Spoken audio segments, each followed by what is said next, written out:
इस किताब के लेखक मिस्टर रॉबर्ट कियोसाकी कहते हैं कि उनके दो पिता हैं, एक अमीर है जिन्हें वो रिच डैड कहते हैं और दूसरे गरीब हैं जिन्हें वो पुअर डैड कहते हैं। इस किताब में उन्होंने अपने दोनों पिता के विचारों से जो सीख ली है उसी के बारे में है, जैसे कि अमीर कैसे बना जाए, अमीर बनने के लिए क्या क्या करना पड़ेगा, लोग पैसा कमाने के बारे में कैसे सोचते हैं, पैसा कमाने की शुरुआत कैसे की जाए आदि।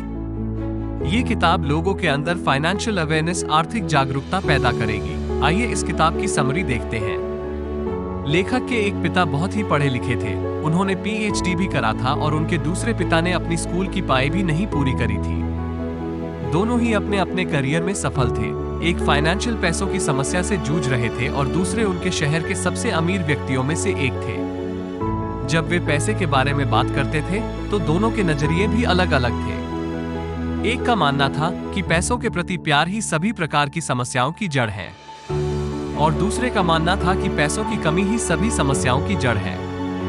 अब लेखक के बचपन में उनके सामने सबसे बड़ी दुविधा थी यह थी कि वह किसकी सुने, अपने रिच डैड की या पुअर डैड की, क्योंकि पैसों के बारे में दोनों के नजरिए पूरी तरह से अलग थे। हालांकि लेखक के दोनों पिता ही लेखक की भलाई चाहते थे।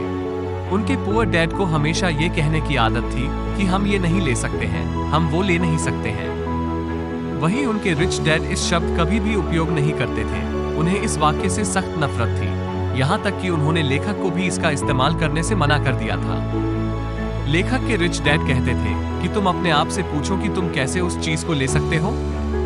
उनका मानना था कि जब तुम कहते हो कि तुम ये चीज नहीं ले सकते हो तो तुम्हारा दिमाग काम करना बंद कर देता है, और उसके विपरीत जब तुम अपने आप से ये सवाल पूछते हो कि तुम उस चीज को कैसे ले सकते हो तो तुम्हारा दिमाग अपने आप काम पर लग जाता है।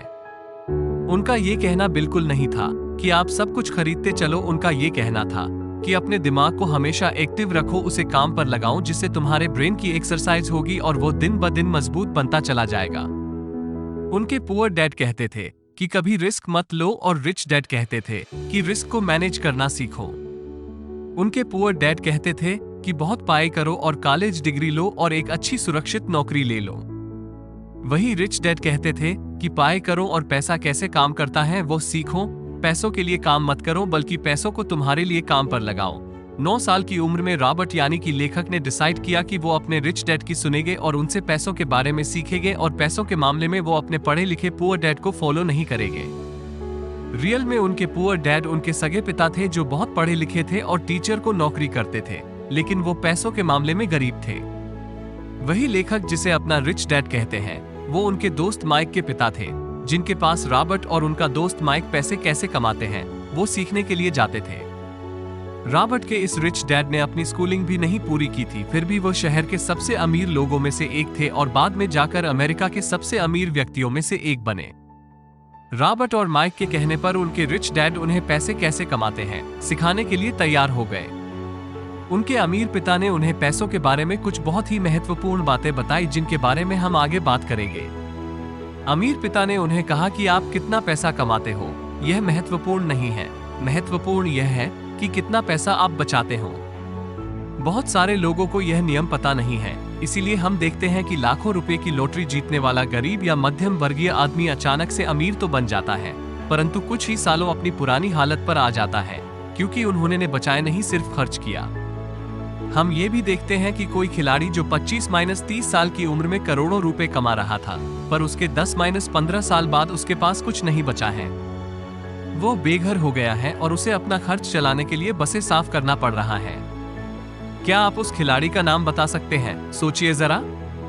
लंबे समय में आप कितना पैसा कमाते हैं वो मैटर नहीं करता है, आप कितना पैसे आप बचाते हैं वो मैटर करता है। सबसे पहले आपको एसेट, संपत्ति और लायबिलिटीज, देनदारी क्या होता है उसे समझना होगा और उनके बीच का अंतर भी समझना होगा। रिच डैड ने उन्हें साधारण भाषा में समझाया कि एसेट आपकी जेब में पैसे डालते हैं, वही लायबिलिटीज आपकी जेब से पैसे निकालती हैं। यदि आपको अमीर बनना है तो आपको एसेट खरीदने होंगे, और यदि आपको गरीब और मध्यम वर्गीय बनना है तो आपको लायबिलिटीज खरीदने होंगे। बहुत सारे लोगों को यह नियम पता नहीं है, इसीलिए हम देखते हैं कि लाखों रुपए की लॉटरी जीतने वाला गरीब या मध्यम वर्गीय आदमी अचानक से अमीर तो बन जाता है, परंतु कुछ ही सालों अपनी पुरानी हालत पर आ जाता है, क्योंकि उन्होंने बचाए नहीं सिर्फ खर्च किया। हम ये भी देखते हैं कि कोई खिलाड़ी जो 25-30 साल की उम्र में करोड़ों रुपए कमा रहा था, पर उसके 10-15 साल बाद उसके पास कुछ नहीं बचा है। वो बेघर हो गया है और उसे अपना खर्च चलाने के लिए बसें साफ करना पड़ रहा है। क्या आप उस खिलाड़ी का नाम बता सकते हैं? सोचिए जरा। लंबे समय में आप कितना पैसा कमाते हैं वो मैटर नहीं करता है, आप कितना पैसे आप बचाते हैं वो मैटर करता है। सबसे पहले आपको एसेट संपत्ति और लायबिलिटीज देनदारी क्या होता है उसे समझना होगा और उनके बीच का अंतर भी समझना होगा। रिच डैड ने उन्हें साधारण भाषा में समझाया कि एसेट आपकी जेब में पैसे डालते हैं, वही लायबिलिटीज आपकी जेब से पैसे निकालती हैं।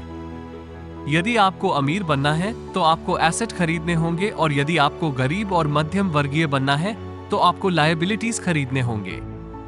कोई भी अमीर आदमी पढ़ा लिखा हो या ना हो, लेकिन वो फाइनेंशियली लिटरेट, आर्थिक रूप से पढ़ा लिखा जरूर होता है, यानी पैसा कैसे काम करता है यह उसे जरूर पता होता है। पैसा कैसे काम करता है ये किसी भी स्कूल और कॉलेजेस में भी नहीं सिखाई जाती है। हर आदमी का एक इनकम स्टेटमेंट, आय विवरण, बैलेंस शीट और कैश फ्लो, पैसे का बहाव होता है। इनकम स्टेटमेंट में दो भाग होता है, एक इनकम कमाई और दूसरा एक्सपेंसेस, खर्चा। यह आपको बताता है कि आपने कितने पैसे कमाए हैं और कितने खर्च किए हैं तथा सब खर्च निकालने के बाद आपके पास कुल कितना पैसा बचा है, कुछ बचा भी है या नहीं।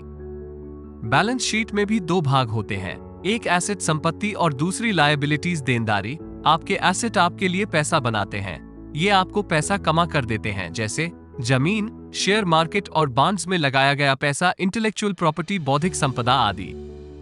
लायबिलिटीज का मतलब देनदारी, जैसे घर का या कार का लोन, क्रेडिट कार्ड का लोन आदि।